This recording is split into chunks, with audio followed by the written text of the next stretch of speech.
This isn't Apple innovating, it's Apple tightening its grip.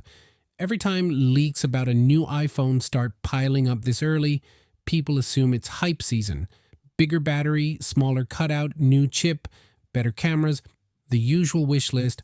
But when the same themes repeat across McRumors threads, Phone Arena breakdowns, Max Tech speculation videos, and even the more business minded takes from Forbes, that's not just rumor noise, that's a pattern forming.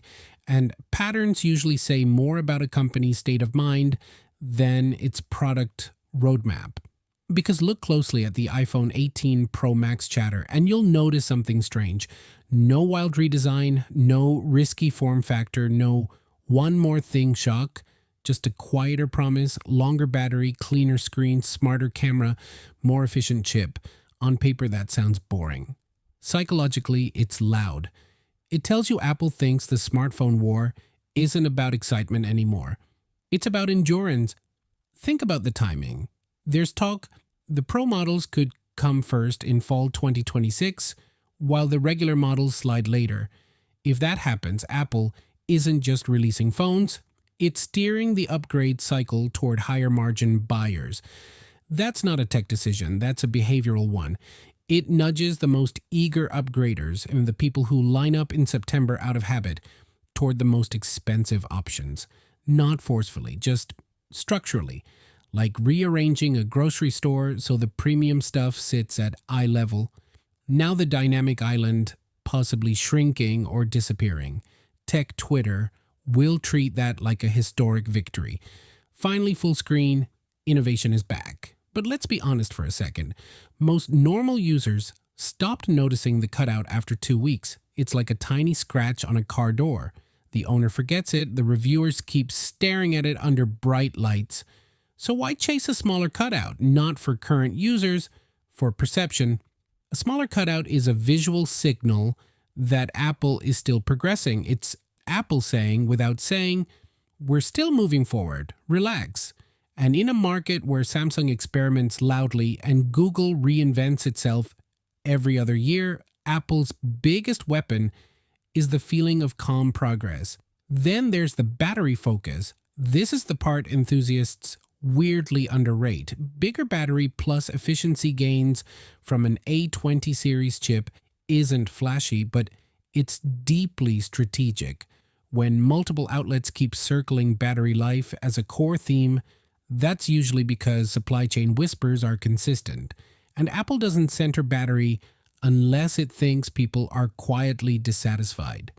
Here's the uncomfortable read. Prioritizing battery is an admission that performance is already fast enough, cameras are already good enough, and now the real battlefield is how long the phone survives your day.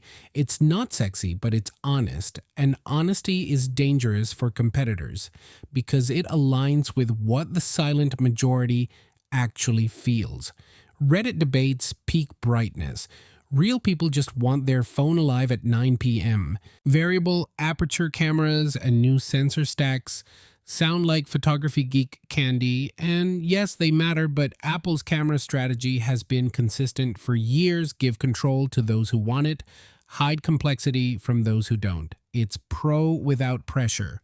Samsung often goes maximalist, Google goes computational, Apple goes psychological, make you feel capable even if you never touch a setting, and when you zoom out, you see the triangle. Samsung pushes spectacle and rapid iteration, foldables, crazy zoom, bold experiments. Google pushes AI identity, smart features, assistant integration, computational magic. Apple pushes trust and habit. None of these are accidents. They're brand personalities playing out in hardware. Ask yourself a simple question. Would Apple care this much about under-display tech if Samsung wasn't flexing futuristic designs? Would Google talk this loudly about AI phones if Apple didn't dominate mindshare? These companies don't just build products. They respond to each other like rivals in a long chess match where every move is also a message. And here's where the loud tech crowd misses the plot. Enthusiasts optimize for specs and novelty. Normal users optimize for familiarity and reliability. The person upgrading every 3 or 4 years doesn't say, I need a 7% efficiency gain. They say, my battery dies too fast, or I want it to feel new again.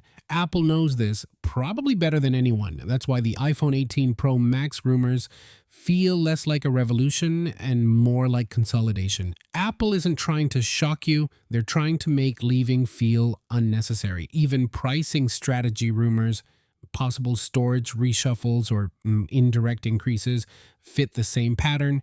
Keep the headline price calm, adjust the ladder quietly. It's the corporate version of I'm not raising prices, I'm just changing the menu.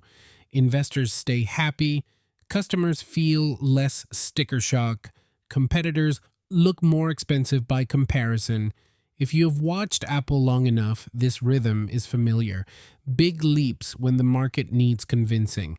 Small refinements when the market is already loyal. The iPhone right now isn't fighting for survival, it's defending a throne.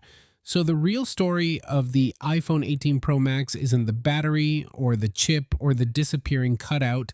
It's what those choices reveal. Apple seems less worried about wowing you and more worried about keeping you. Less about winning new fans, more about making sure existing ones never feel a strong reason to leave. And honestly, that might be the most powerful strategy in tech today. Because in a world chasing the next big thing, the company that masters the good enough to never switch formula quietly wins. The question isn't whether the iPhone 18 Pro Max will be impressive. The question is whether anyone can make iPhone users feel a real need to look elsewhere by the time it arrives. See you next one. Peace out.